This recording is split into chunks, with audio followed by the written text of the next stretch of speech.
हरे कृष्णा दोस्तों, खबरों के नए अड्डे खबर पोटली पर एक बार दोबारा से आप सबका हार्दिक अभिनंदन करता हूं। कैमरे की आंखों के सामने से हमेशा की तरह आपका होस्ट और दोस्त मैं सुभाष चंद्र झा, और कैमरे के पीछे से मेरे सहयोगी आशीष झा। जगह है ये इंदिरापुरम का स्वर्ण जयंती पार्क, जो कि इंदिरापुरम का एक लैंडमार्क डेस्टिनेशन है। और मेरे ठीक पीछे जो प्रतिमा है, जो स्टैचू है, वो भारत की वीरांगना रानी झांसी की रानी का है। तो दोस्तों, बात कर रहे हैं एक इंटरनेशनल न्यूज़ के बारे में। बात कर रहे हैं कि हमने देखा कि किस तरह से यूक्रेन के राष्ट्रपति जेलेंस्की को अमेरिका के राष्ट्रपति ने अमेरिका बुलाया, उनको खुद रिसीव भी किया, और उसके बाद उनको ओवल हाउस में जिस तरह से पूरी मीडिया के सामने जिस तरह से उनके साथ व्यवहार किया गया, और वो मतलब बेहद ही निंदनीय है। सबसे पहले तो उसकी निंदा किया जाना बहुत ज़रूरी है। तो दोस्तों, बताना मैं चाहता हूँ ये कि बहुत सारे लोग कहते हैं कि यदि आप कमज़ोर हैं तो आपको मजबूत से लड़ना नहीं चाहिए, आप पिटा जाओगे। तो दोस्तों, पिटा जाने के डर से कोई अपने आत्मसम्मान के साथ समझौता तो नहीं कर लेगा ना। झांसी की रानी जब अंग्रेज़ों के साथ लोहा ले रही थी तो कौन सी जो है बहुत मजबूत स्थिति में थी, मगर मरते दम तक रानी झांसी ने 1857 का जो गद्दारों की वजह से जो फेल हुआ, जिसके ऊपर जो सुभद्रा कुमारी चौहान ने कविता लिखी थी कि अंग्रेज़ों के दोस्त सिंधिया ने छोड़ी राजधानी थी, बुंदेले हर बोलो के संग हमने के मुँह हमने सुनी कहानी थी। तो झांसी की रानी भी कमज़ोर थी। तो क्या कमज़ोर थी तो क्या अंग्रेज़ों के सामने सरेंडर कर देती, उनकी दास्तान स्वीकार कर लेती, उसकी ग़ुलामी स्वीकार कर लेती, जो अंग्रेज़ उनके राज्य के ऊपर कब्जा करना चाहते थे। ऐसी ही स्टोरी जो है यूक्रेन की है। यूक्रेन के ऊपर रशिया ने आक्रमण किया और यूक्रेन ने उसका मुंह तोड़ जवाब दिया, और अभी तक वो युद्ध चल रहा है, जिसमें बहुत सारे यूरोपीय देश और अमेरिका जो यूक्रेन की मदद करता आ रहा है। अब जब अमेरिका में सत्ता का परिवर्तन हो चुका है, जो बाइडेन राष्ट्रपति नहीं रहे, ट्रंप नए राष्ट्रपति बन करके आए हैं, और ट्रंप के सलाहकार हैं अमेरिका के उद्योगपति इलॉन मस्क। तो दोस्तों, हर एक देश में जो प्रधानमंत्री या राष्ट्रपति होते हैं, उनके कुछ चहेते जो है उद्योगपति होते हैं। भारत में भी है, आप जानते हैं, मुझे कहने की ज़रूरत नहीं। मगर वहाँ पर ट्रंप ने तो इलॉन मस्क को अपना सलाहकार ही बना लिया है, और इस टाइम ट्रंप और इलॉन मस्क पूरी दुनिया के ऊपर जो है डिक्टेट कर रहे हैं, और टैरिफ लगाने की धमकी के साथ जो जितने भी डेवलपिंग कंट्री हैं, जितने भी विकसित देश हैं, उनको डराने का प्रयास कर रहे हैं। उसमें जो है दोस्तों, यदि आप अंतर्राष्ट्रीय खबरों के ऊपर ध्यान देते हैं तो ध्यान करिए कि जब फ्रांस के राष्ट्रपति के साथ उनका जो है मीटिंग चल रही थी, उस मीटिंग में जब उन्होंने कुछ गलत तथ्य बोले यूक्रेन के संबंध में, तो फ्रांस के राष्ट्रपति ने उनका हाथ पकड़ लिया और उन्होंने वहीं पर उनको ठीक किया और कहा कि जो आप बोल रहे हैं वो गलत बात है। और उन्होंने मीडिया के सामने यूरोपीय देशों की स्थिति को रखा कि यूरोपीय देश ने किस तरह से यूक्रेन को मदद की, खाली अमेरिका ने ही यूक्रेन की मदद नहीं की। उसके बाद जो आप स्टॉमर, जो कि इंग्लैंड के प्रधानमंत्री या राष्ट्रपति हैं, उन्होंने भी जब ट्रंप ने कुछ गलत बयानी की तो उन्होंने उनको रोक दिया और अपनी बात को जो है रखा। उसी तरह से जो हमारे ब्रिक्स देशों के बारे में, जैसे ब्रिक्स के बारे में यदि आपको नॉलेज होगी तो ब्रिक्स जो है कुछ देशों का संगठन है, जिसमें जो है ब्राज़ील है, रशिया है, इंडिया है, चाइना है और एक आध और देश हैं। तो उन सबको मिला करके ब्रिक्स देश कहा जाता है। तो ट्रंप ने हमारे प्रधानमंत्री नरेंद्र मोदी के सामने ही कहा कि ब्रिक्स के देश अमेरिका से आने वाले समय में हाथ जोड़ करके माफ़ी मांगेंगे, और ब्रिक्स की औकात को उन्होंने दिखाया। और ब्रिक्स के बारे में जो है बहुत जो आपत्तिजनक बातें हमारे प्रधानमंत्री के मौजूदगी में करी, मगर हमारे प्रधानमंत्री अन्य राष्ट्राध्यक्ष की तरह उन्होंने किसी भी तरह का विरोध या आपत्ति नहीं जताई। और यहाँ पर एक तरफ एक कमज़ोर देश यूक्रेन, एक कमज़ोर देश जो युद्ध से जो देश जर्जर हो चुका है, बहुत कमज़ोर स्थिति में है, उस पर एक ताकतवर देश रशिया जो है, रूस उसके ऊपर आक्रमण किए हुए है और वो लगातार युद्ध लड़ रहा है।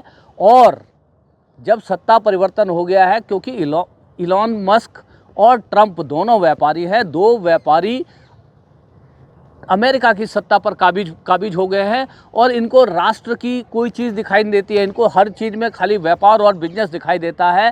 तो जो बाइडेन के जाने के बाद ट्रंप, अमेरिका ने जो यूक्रेन को मदद की उसकी जो वसूली करना चाहता है, उसके बदले में जो है यूक्रेन के जितने भी मेटल और मिनरल्स के जो क्षेत्र हैं उनके ऊपर कब्जा करना चाहता है, जिसके लिए उन्होंने यूक्रेन के राष्ट्रपति जेलेंस्की को बुलाया और मीडिया के सामने उनके साथ बहुत अभद्र व्यवहार किया, उनके कपड़ों के ऊपर भी आपत्ति दर्ज की। और मगर जेलेंस्की, जिसको ट्रंप साहब ने फ्लावर समझ लिया, वो फायर निकले और जो बिल्कुल एक जिंदा दिली के साथ एक कमज़ोर राष्ट्र के राष्ट्रपति होने के बावजूद भी जेलेंस्की ने ट्रंप की आंखों में आंखें मिला करके सारी बातों का जवाब दिया। और ये सारी जो क्रम है जो अभी पिछले दिनों में सारे कैमरे में कैद है और सारे सोशल मीडिया पर वो जो है तैर रही है। तो दोस्तों, ये बहुत सारे जो हमारे यहाँ पर कुछ जो विचारधारा के लोग ये कहते हैं कि यूक्रेन को रशिया के साथ युद्ध नहीं करना चाहिए था क्योंकि रशिया बहुत मजबूत देश है। तो दोस्तों, क्या करना चाहिए था यूक्रेन को? रशिया के सामने आत्मसमर्पण करके अपना देश उनकी झोली में डाल देना चाहिए और कहना चाहिए, माई बाप, ये देश आपका हुआ। जिस तरह से हमारे जो है विदेश मंत्री जयशंकर ने अभी कुछ समय पहले चीन को लेकर के कहा था कि चीन एक मजबूत देश है, मजबूत इकॉनमी है, हम चीन के साथ नहीं लड़ सकते। तो क्या चीन हमारे पर आक्रमण करे तो भारत को आत्मसमर्पण कर देना चाहिए? यदि इसी तरह से यदि सभी देश यदि मतलब सोचें, तब तो दुनिया के एक बहुत बड़े भूभाग पर जो एक ताकतवर आदमियों का कब्जा हो जाएगा। तो दोस्तों, युद्ध हमेशा जो है विभीषिका लेकर के आती है, इसमें कोई शक नहीं है। मगर जब युद्ध की स्थिति बन जाए और आत्मसम्मान की बात आ जाए तो युद्ध लड़ने पड़ते हैं। भगवान कृष्ण ने जब महाभारत से पहले युद्ध की हर स्थिति को टालने की कोशिश करी, मगर अंतवा गोत्वा जब युद्ध की स्थिति बन गई, जब जो मतलब ऐसी स्थिति बन गई कि जो कौरव थे वो किसी भी तरह से पांडवों को खत्म कर देना चाहते थे, लाक्षागृह हुआ और क्या क्या घटनाएं हुई सभी लोग जानते हैं। तो अंत में जो है युद्ध हुआ और युद्ध लड़ा गया और भगवान कृष्ण ने धर्म के पक्ष में पांडवों के साथ युद्ध लड़के जो कौरव, जो कि बुराई के प्रतीक थे, उसका अंत किया गया। तो दोस्तों, जब यदि युद्ध अवश्यंभावी हो जाता है तो योद्धाओं की तरह युद्ध लड़ना होता है, ना कि भाग जाना होता है कि मैं उससे युद्ध जीतूंगा नहीं, इसलिए मैं उससे युद्ध लड़ूंगा नहीं। अपनी जो है मान मर्यादा इज्जत को एक ताकतवर राष्ट्र के सामने, एक ताकतवर आदमी के सामने जो है समर्पण कर दूंगा। तो जेलेंस्की अपने राष्ट्र के हीरो हैं। उनका देश उनके जो रशिया के साथ उनके युद्ध को लेकर के कतई भी नाराज़ नहीं है, बल्कि वो कहता है कि हम अपनी स्वाधीनता के लिए, हम अपने आत्मसम्मान के लिए, जब तक हमारे शिराओं में रक्त बहता है तब तक जो है हम रशिया के खिलाफ इस युद्ध को निर्णायक स्तर पर जो है लड़ेंगे। तो जेलेंस्की जो एक डरपोक राष्ट्र के राष्ट्रपति नहीं है, एक योद्धा है। और योद्धा ऐसे ही होता है, चाहे ताकतवर से ताकतवर देश के राष्ट्राध्यक्ष की आंखों में आंखें मिला करके बात करता है। हम जब हमारे देश के बारे में, ब्रिक्स देश के बारे में इस तरह की बातें की गई तो हमारे प्रधानमंत्री ने किसी तरह की आपत्ति दर्ज नहीं की। दोस्तों, ये जितने भी ताकतवर मुल्क होते हैं, चाहे वो अमेरिका हो चाहे चीन हो, मैं आपको एक घटनाक्रम याद दिला। अभी हाल के कुछ वर्षों में आपने देखा कि श्रीलंका में किस तरह का सिविल अनरेस्ट हो गया। चाइना ने बहुत सारे इंफ्रास्ट्रक्चर प्रोजेक्ट को फंड किया श्रीलंका में, और श्रीलंका इतने कर्जे के नीचे दब गया कि वो चाइना को वो कर्जा उतारने की स्थिति में नहीं था। उसका नतीजा ये हुआ कि जो हबन-टोटा जो उनका बंदरगाह है, उस बंदरगाह की लीज़ जो है 100 वर्षों के लिए, जहाँ तक अनुमानित मैं बता रहा हूँ कि अनुमानित 100 वर्षों के लिए चाइना ने लिखवा ली। यानी जो उन्होंने कर्जा दिया था उसके बदले में उन्होंने श्रीलंका का बंदरगाह ही ले लिया।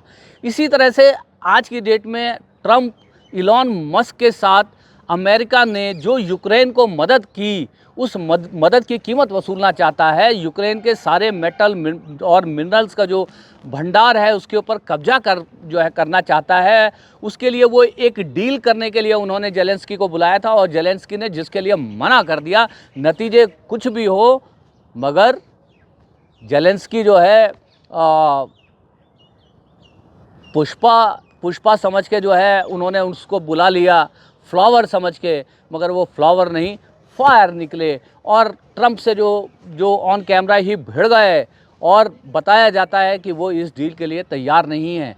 इस डील को करके पूरे यूक्रेन को अमेरिका का बंधक बना के सारे उसके नेचुरल रिसोर्सेज को अमेरिका को दे करके वो किस मुंह से अपने देशवासियों का सामना करेंगे। दोस्तों बताना चाहता हूँ कि इस जनरेशन में बहुत सारे लोग तो जानते ही नहीं होंगे कि कोल्ड वार क्या होता है और कोल्ड वार किस किस के बीच में हुआ। जो लोग इसके जानकार होंगे वो जानते होंगे कि अमेरिका और रशिया, यूएसएसआर, जो कि जो मतलब बहुत सारे देशों को मिलाकर के एक देश था यूएसएसआर, जैसे अमेरिका है, जैसे हम भारत है, उसी तरह से किसी ज़माने में यूएसएसआर होता था। तो यूएसएसआर और अमेरिका के बीच में बहुत टाइम तक जो है कोल्ड वार चला और अंततः अमेरिका ने यूएसएसआर को तोड़ दिया और उसको तोड़ करके ये सब देश बने, जैसे यूक्रेन बना, उज्बेकिस्तान बना, कजाकिस्तान बना, रूस बना। इस तरह के 5 देश, अनुमानित बता रहा हूँ कि 5 जो है देश बने। तो व्लादिमीर पुतिन हैं, जिनकी प्रवृत्ति जो है तानाशाह टाइप की प्रवृत्ति है, जिन्होंने संविधान संशोधन करके अपने आप को जो हमेशा के लिए रूस का जो राष्ट्रपति बनवा लिया। क्योंकि दोस्तों रूस अमेरिका में कोई भी एक आदमी 2 ही बार राष्ट्राध्यक्ष बन सकता है या राष्ट्रपति बन सकता है, मगर पुतिन ने जो संविधान का संशोधन करा के अपने आप को हमेशा के लिए रूस का राष्ट्रपति जो है बना लिया। और पुतिन भूल जाते हैं कि यूक्रेन जिसके साथ वो युद्ध कर रहे हैं वो रूसी ही है। कभी यूएसएसआर के पार्ट होते थे, जो खून जो रूस के लोगों के शिराओं में, नसों में बहता है, वही खून जो है यूक्रेन के लोगों की नसों में, उनकी शिराओं में भी वही खून बहता है। तो किस तरह से यूक्रेन अपने आप को सरेंडर कर दे रूस के आगे और उसका कब्जा स्वीकार कर ले, अपने आप को जो उसका जो है गुलाम मान ले। तो जिस तरह से, और इस युद्ध में आप ये मत समझिए कि ठीक है कि रूस जो है बहुत मजबूत है, तो बहुत मजबूत है, तो आप यदि ये समझते हैं कि रूस को इस युद्ध का खामियाजा नहीं उठाना पड़ा है, तो आप अंतर्राष्ट्रीय खबरों से जो है वाकिफ़ नहीं है। रूस को जिस तरह के सैंक्शंस लगे हैं, दुनिया ने जिस तरह के उनके ऊपर व्यापारिक जो प्रतिबंध लगाए हैं, जिसकी वजह से वहाँ का जो अर्थव्यवस्था है वो जो है टूट गई है। तो युद्ध हमेशा ही जो दोनों ही पक्ष के लिए नुकसान ही लेकर के आता है, विभीषिका ही लेकर के आता है। यदि ये जो युद्ध चल रहा है रूस और जो यूक्रेन का, बेहतर होता ट्रंप इसकी अगुवाई करके, इसमें जो है मध्यस्थ की भूमिका निभा करके इस युद्ध को शांत कराते तो ज़्यादा अच्छा होता, बनिस्बत इसके कि आपने जो है यूक्रेन के राष्ट्रपति को बुला करके उनका अपमान किया, उनके जो अमेरिका ने जो मदद की उस मदद को वसूलने की कोशिश करी, उनके मेटल और मिनरल्स के ऊपर कब्जा करने की कोशिश करी, जिससे पूरे विश्व में अमेरिका की छवि खराब हुई है। तो दोस्तों इस खबर के ऊपर आप क्या सोचते हैं? आपको क्या लगता है कि यदि कोई आपसे ताकतवर यदि आदमी आपकी बहन बेटी को छेड़ दे तो आपको क्या करना चाहिए? दुम दबा के भाग जाना चाहिए या अपनी कैपेसिटी में उसका मुकाबला करना चाहिए, उसको मुंह तोड़ जवाब देना चाहिए? तो यूक्रेन का युद्ध बिल्कुल वैसा ही है कि यदि किसी मजबूत आदमी ने एक कमज़ोर देश के ऊपर आक्रमण किया है तो वो कमज़ोर देश पूरे जज्बे के साथ, पूरे जोश के साथ, पूरे जो है अपने सामर्थ्य में जो उस देश के साथ लड़ रहा है, और वो जब तक लड़ेगा जब तक उसकी शिराओं में खून बहता है। तो आप बताइएगा इसके ऊपर आप क्या सोचते हैं, आपकी क्या राय है? हमने जो है आपको इस खबर का थोड़ा सा जो विश्लेषण किया, यदि ये विश्लेषण अच्छा लगा हो और अब तक चैनल सब्सक्राइब नहीं किया हो तो सब्सक्राइब कर लीजिएगा, और आपको लगे कि इसके बारे में आपको भी कुछ बात कर देनी चाहिए तो कमेंट बॉक्स में लिख भी दीजिएगा।